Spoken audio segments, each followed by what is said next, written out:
ছেলেটির বয়স 8 থেকে 10 বছর হবে। একদিন সকালে মা কাজে যাবার সময় তার ছেলেকে বলল, হাসান, আমি কাজে যাচ্ছি, তুমি বাসায় ভালোভাবে থাকবে কিন্তু কারোর সাথে দুষ্টুমি করবে না। আমি দুপুর হতে হতে চলে আসবো। আচ্ছা মা, আমি শান্ত হয়েই থাকবো, তুমি যাও। তারপর হাসানের মা কাজের জন্য চলে গেল।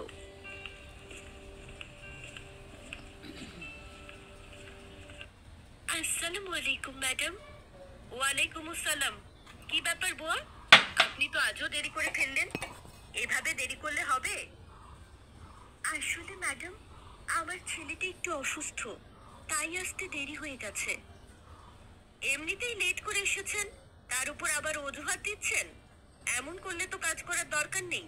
আপনি কাজ ছেড়ে দিন, আমরা অন্য কাউকে দেখছি। না না ম্যাডাম, অন্য কাউকে দেখতে হবে না। আগামীকাল থেকে আমি সময় মতো আসবো। ঠিক আছে, তবে এটাই আপনার শেষ সুযোগ। এখন যান, রান্না বান্নাটা সেরে ফেলেন। ম্যাডাম, কি কি রান্না করতে হবে? ফ্রিজে দেখেন, ইলিশ মাছ আছে, মাছ রান্না করবেন। আর ফাতিমার জন্য ঝাল কম দিয়ে মুরগি ভুনা করবেন। আমাদের জন্য নরমাল ভাবে আলু দিয়ে মুরগি রান্না করবেন। আর কিছু লাগবে না। রান্নাঘরে মাছ ভাজতে ভাজতে রহিমা মনে মনে বলতে লাগলেন, আমার ছেলেটাও তো ইলিশ মাছ অনেক পছন্দ করে। আহারে, আজ যদি ওর বাবা বেঁচে থাকতো, কত দিন হলো আমাদেরটা নাকি ওইটা নাকি খাওয়াতে পারি না। আজ তো অনেকগুলো মাছ আছে, ম্যাডাম নিশ্চয়ই তাই নাকি? অন্তত একটা হলেও মাছের টুকরো দেবে। কপাল ভাঙে, কপাল খুলে গেছে। রান্না শেষ করে রহিমা ম্যাডামকে বলল, ম্যাডাম, রান্না বান্না শেষ, ঘরের বাকি সব কাজও শেষ। আমি কি এখন চলে যাব? দাঁড়ান, আপনার খাবারটা দিয়ে দেই। এই নিন। আর শুনুন, আগামীকাল আমার বাবার বাড়ি থেকে মেহমান আসবে, অনেক রান্না বান্না করতে হবে। চেষ্টা করবেন তাড়াতাড়ি আসার। আসসালামু আলাইকুম আম্মু। ওয়ালাইকুম আসসালাম। আমার ছেলের কি অনেক কষ্ট হয়েছে? না মা, কিন্তু বড্ড খিদে পেয়েছে। তুমি একটু বসো, আমি গোসলটা সেরে এসেই তোমাকে খাবার দিচ্ছি। কি হলো মা, তোমার চোখে পানি কেন? কিছু না বাবা, চোখে কি যেন একটা পড়েছে। তুমি নাও, খাও। ও মা, এটা কি ইলিশ মাছ নাকি? আমার তো ইলিশ মাছ অনেক পছন্দ। নাও মা, তুমিও একটু খাও। না বাবা, আমি তো ইলিশ মাছ খেতে পারি না। না মা, তোমার খেতেই হবে। তুমি না খেলে কিন্তু আমিও খাবো না বলে দিচ্ছি। আচ্ছা রে বাবা, আমিও খাচ্ছি। মা, আমি যখন অনেক বড় হব, তখন প্রতিদিন ইলিশ মাছ কিনে আনবো। আর তুমি এভাবে মজা করে আমাকে রান্না করে দেবে। তারপর আমরা একসাথে খাবো। আমি দোয়া করি বাবা, তুমি একদিন অনেক বড় হবে। সন্তানের জন্য মায়ের দোয়া কখনো বিফলে যায় না। পরদিন সকালে রহিমা রান্নাঘরে রান্না করতে ব্যস্ত। এমন সময় বাড়ির মালকিন এসে বলতে লাগলো, বুয়া, রান্না কতটুকু হলো? এই তো ম্যাডাম, প্রায় শেষ। আচ্ছা ঠিক আছে, রান্না শেষ হলে সবকিছু টেবিলে সাজিয়ে রাখবেন। জি ম্যাডাম। বুয়া, জি ম্যাডাম। এসব কি বুয়া, আপনার কাছে তো এসব আশা করিনি। শেষ পর্যন্ত চুরি! ছি ছি, আপনাকে আমরা এত বিশ্বাস করতাম, তার প্রতিদান এই দিলেন। আজ আসুক আপনার স্যার, আজই আপনার শেষ দিন এখানে। না না ম্যাডাম, এমন কথা বলবেন না। আমি চোর না ম্যাডাম, আমার ছেলেটার ইলিশ মাছ অনেক পছন্দ ম্যাডাম, তাই। চুপ করুন, এখনো মুখের উপর কথা বলছেন। লজ্জা লাগছে না? এই মুহূর্তে বাসা থেকে বের হয়ে যান, আর না হয় সবাইকে ডেকে অপমান করে বের করব। তা কি ভালো হবে? না না ম্যাডাম, আমি চলে যাচ্ছি।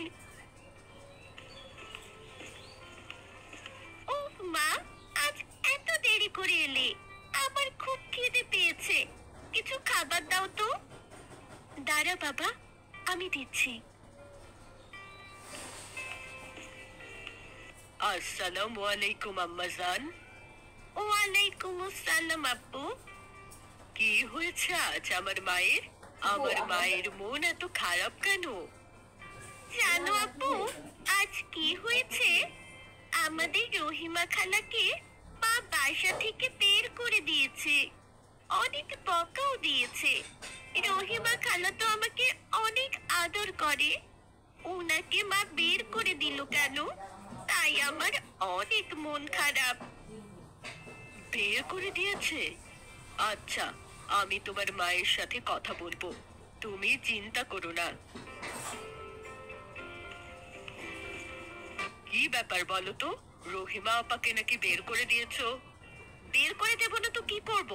জানো উনি কি করেছে? ছি ছি, আমার তো বলতেও লজ্জা হচ্ছে। খাবার চুরি করতে গিয়ে ধরা খেয়েছে। আমার তো ভাবতেই কেমন লাগছে। আল্লাহই ভালো জানেন এতদিনে আরো কি কি চুরি করেছে। আমি তো আর এতদিন পাহারা দিয়ে রাখিনি।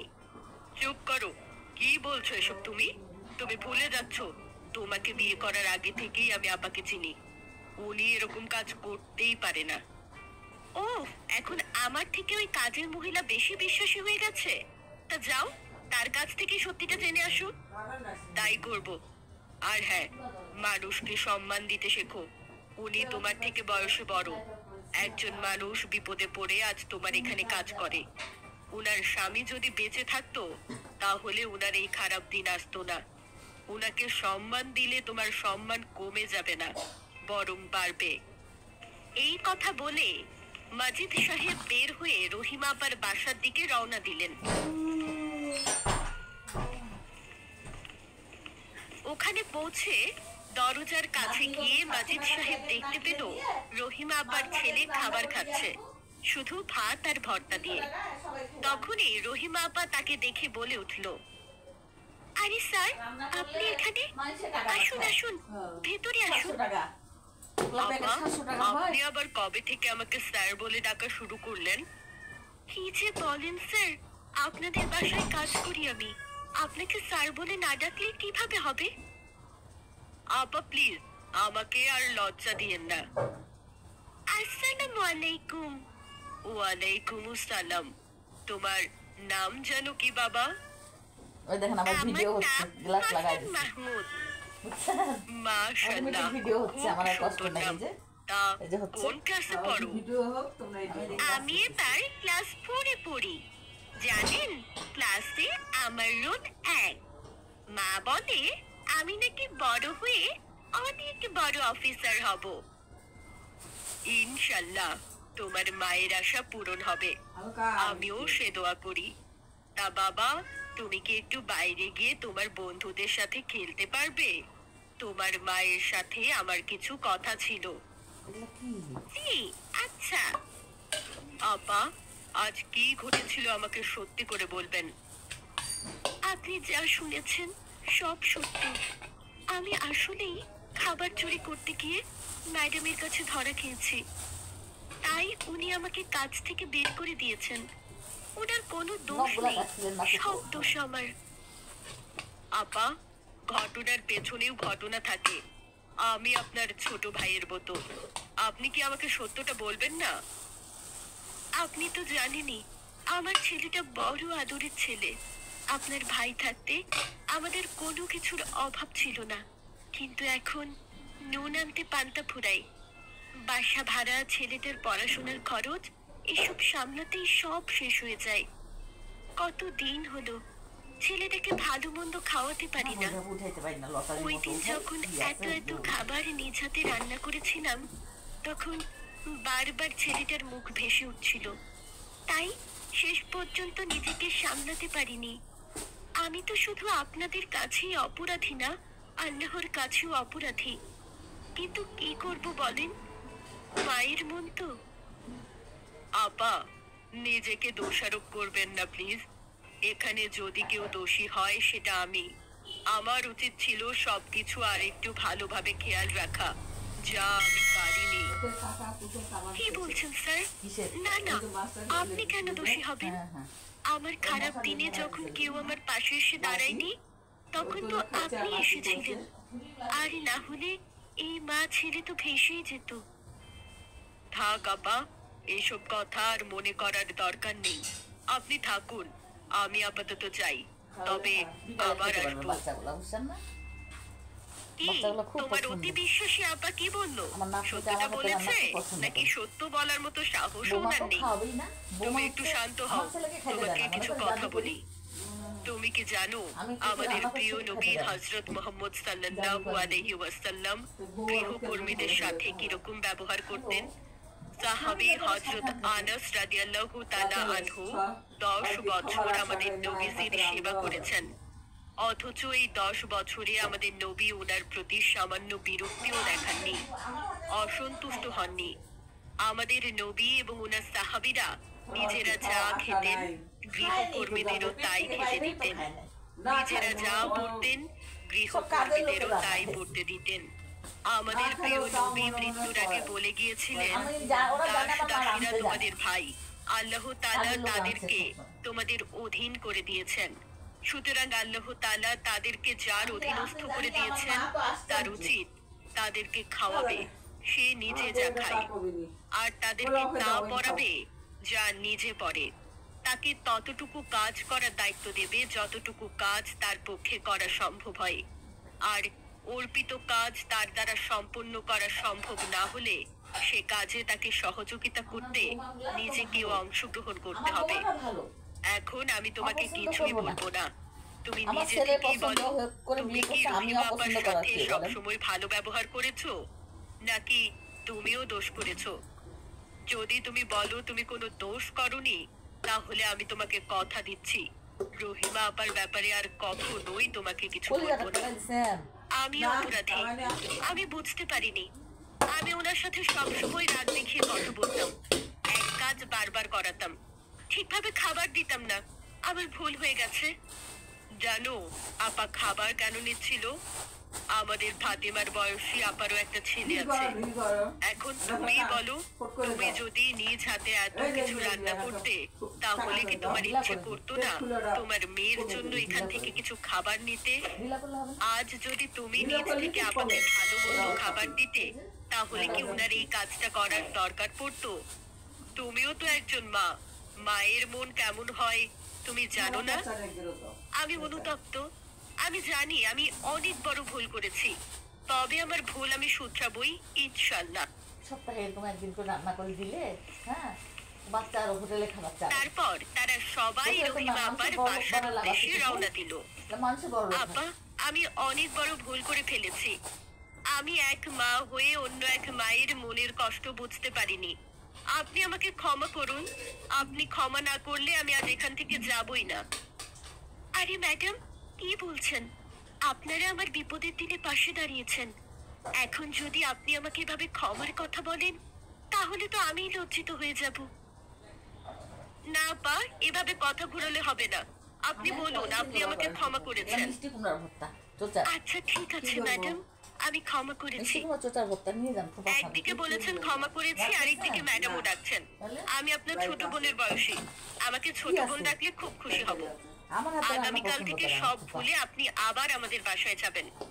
হাসানকেও নিয়ে যাবেন, হাসান আর ফাতেমা ওই যে একসাথে মুরগিটা খাওয়া দাওয়া দারচিনি করবে। দিয়ে রাঁধছি না, কি কি দিছি জানো? আরে, পেঁপে, আমি কিভাবে গাজর, যাবো? মিষ্টি কুমড়া, আমার তো টমেটো, স্কুল আছে। দিটা। এতদিন তো আমি সেই তো। অসুস্থ ছিলাম, তাই স্কুলে যাইনি। কাল থেকে আবার স্কুলে যাব। আমার তো অনেক পড়াশোনা করে বড় অফিসার হতে হবে। ঠিক আছে, তোমার যেদিন স্কুল থাকবে না সেদিনই আমাদের বাসায় যাবে, ঠিক আছে? ওই তো চায়ের চিনি নাই। ইসলামিক গাইডলাইন দেওয়ার জন্য আমাদের চ্যানেলের আমি ভিডিওগুলো পদের আপনাদের যোগা করে সুন্দর করে সোনামণিদের সাজায় না। অবশ্যই দেখাবেন। এই চ্যানেলের ভিডিওগুলো এমন ভাবে বানানো হয়েছে যে আমার জন্য রাখলাম, আমি আপনাদের তো বেশি সোনামণিরা ফ্রিজে সঠিকভাবে অত জিনিস খাওয়া ইসলামিক আমার ভালো ধারণা লাগে। ধারণ করতে ফ্রিজের সক্ষম জিনিস হবে খাওয়া যায় একদিন, এবং দুদিন সঠিকভাবে আর ইচ্ছা করে ইসলামিক না। পথে চলতে সহায়তা করবে ইনশাআল্লাহ। আমাদের চ্যানেলের প্রত্যেকটি ভিডিও পাওয়ার জন্য অবশ্যই আমাদের এই চ্যানেলটিকে সাবস্ক্রাইব করুন। আল্লাহ হাফেজ।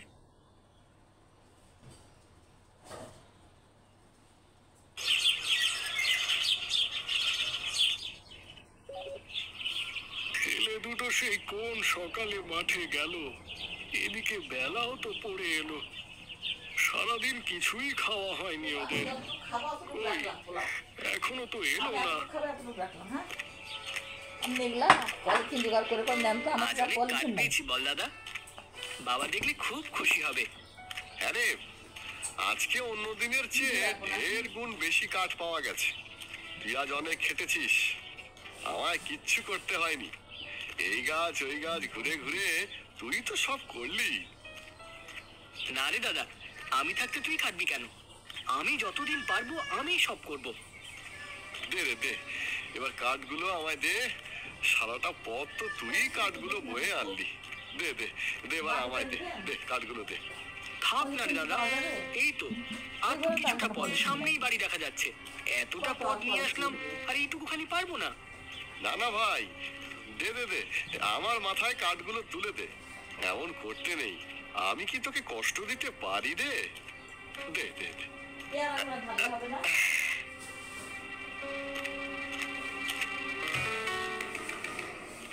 খাইছি দিদা। ওই তো ওই তো দুজনে এসে গেছে। কি চিন্তাটাই না হচ্ছিল। বাবা, জীবন আমার কত ভালো, ছোট ভাইকে না দিয়ে নিজেই বোঝা বইছে। বাবা, কাঠগুলো রেখে আসি ঘরের পেছনে। এখানে দুটো আছে। যাও যাও বাবা, ঘরের পেছনে রেখে এসো।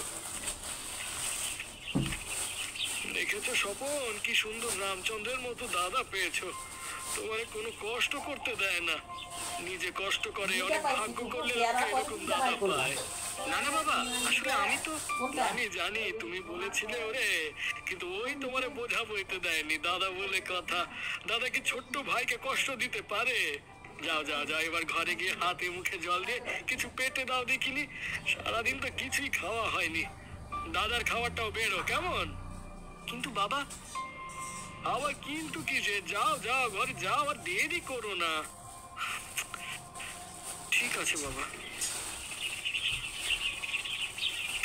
ও বুড়ো কর্তা, তোমার চা হলো? আরে তাড়াতাড়ি করো, আর চিনিটা একটু কম দিও। মাছটার মধ্যে পলিথিন হ্যাঁ হ্যাঁ, দিচ্ছি দিচ্ছি। সারাদিন কাজকর্ম না করে এখানে বসে আড্ডা দাও, আর তোমাদের চায়ের যোগান দিতে দিতে আমার প্রাণটা ওষ্ঠাগত। ভাগ্য করে একটা ভাই পেয়েছিলে, তাই এই জীবনে তরে গেলে। হ্যাঁ, বেশি কথা বলো না তো বুড়ো কর্তা। তোমার আমার ভাইয়ের প্রতি না, বেশি এটা মাথা আলগা না, পিরিত এটা মরিচে। দেখছি। তুমি তো আমার চায়ের দামটা পেয়েই যাও, তাহলে আবার চা দিতে সমস্যা কোথায়? না না, আমার আবার কিসের সমস্যা? সমস্যা তো তোমার ভাইয়ের হওয়া উচিত তোমাকে নিয়ে। কেন যে হয় না সেটাই ভাবি আর অবাক হই।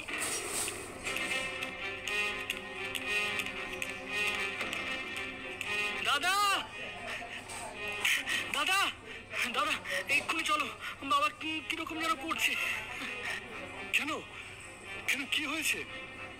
তুমি চলো না তাড়াতাড়ি। মাঠ থেকে এসে শরীর খারাপ লাগছে বলে শুয়ে পড়লো, তারপর বুকের ব্যথা শুরু হলো, এখন আর টাকাতেও পারছে না, কিরকম এটা করছে। চল চল চল, কি হলো দেখি, চল চল চল। দেখো জীবন, আমার তো সময় হলো, আমি চললাম বাবা। বাড়িটাতে দেখো। শোনো জীবন, আমি তো কিছু লিখে যেতে পারলাম না, মুখে বলে গেলাম।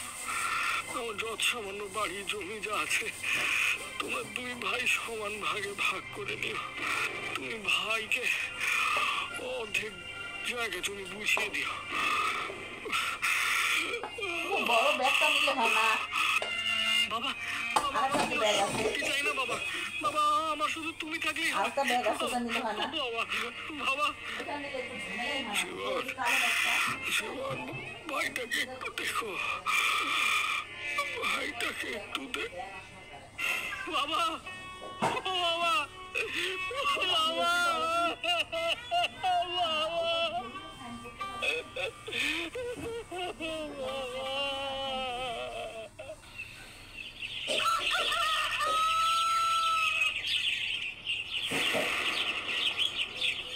শোন ভাই, বাবা চলে যাওয়ার পর আমার দায়িত্ব বাবার বলা আদেশ পালন করা।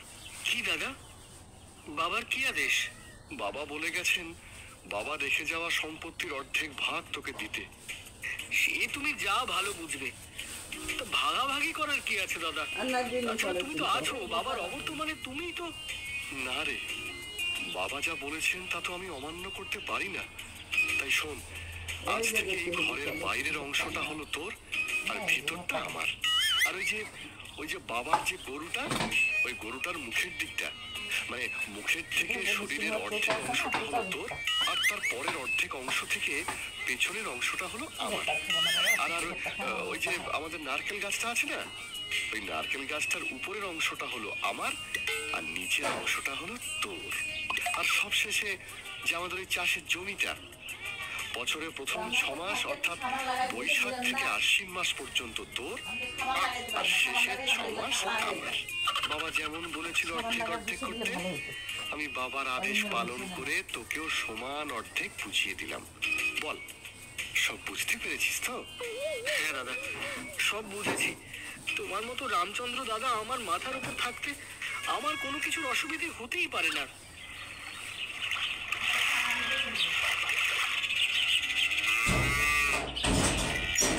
কিরে, কাজকর্ম সব ঠিকঠাক করছিস তো? হ্যাঁ দাদা, তুমি সেই সব নিয়ে কিছু ভেবো না। আমি রোজ ঠিক সময় লক্ষ্মীকে খেতে দিই, ওর গোয়াল ঘর পরিষ্কার করে দিই। আচ্ছা, ভালো করে কাজ করিস। দাদা, আমাকে একটু দুধ খেতে দেবে তো? ইচ্ছে তো হয় রে, কিন্তু কি করব বল, গরুর পেছনের দিকটা আমার ভাগে পড়ার ফলে দুধটাও কিনা আমারই পাও না। দেখি যদি কিছু বেঁচে থাকে নিশ্চয়ই দেবো তোকে। যতই হোক তুই তো আমার ভাই, তাই না? তুমি তো ঠিকই বলেছো, ওটা তো আমার ভাগের নয়। তবে দেখিস, গরুটাকে রোজ ঠিক মতন খেতে দিস। ওর মুখটা তো তোর ভাগে পড়েছে, আমার ইচ্ছে থাকলেও তো পারবো না রে ওকে খাওয়াতে। ঠিক আছে দাদা, ওকে আমি রোজ খাওয়াবো। কাকু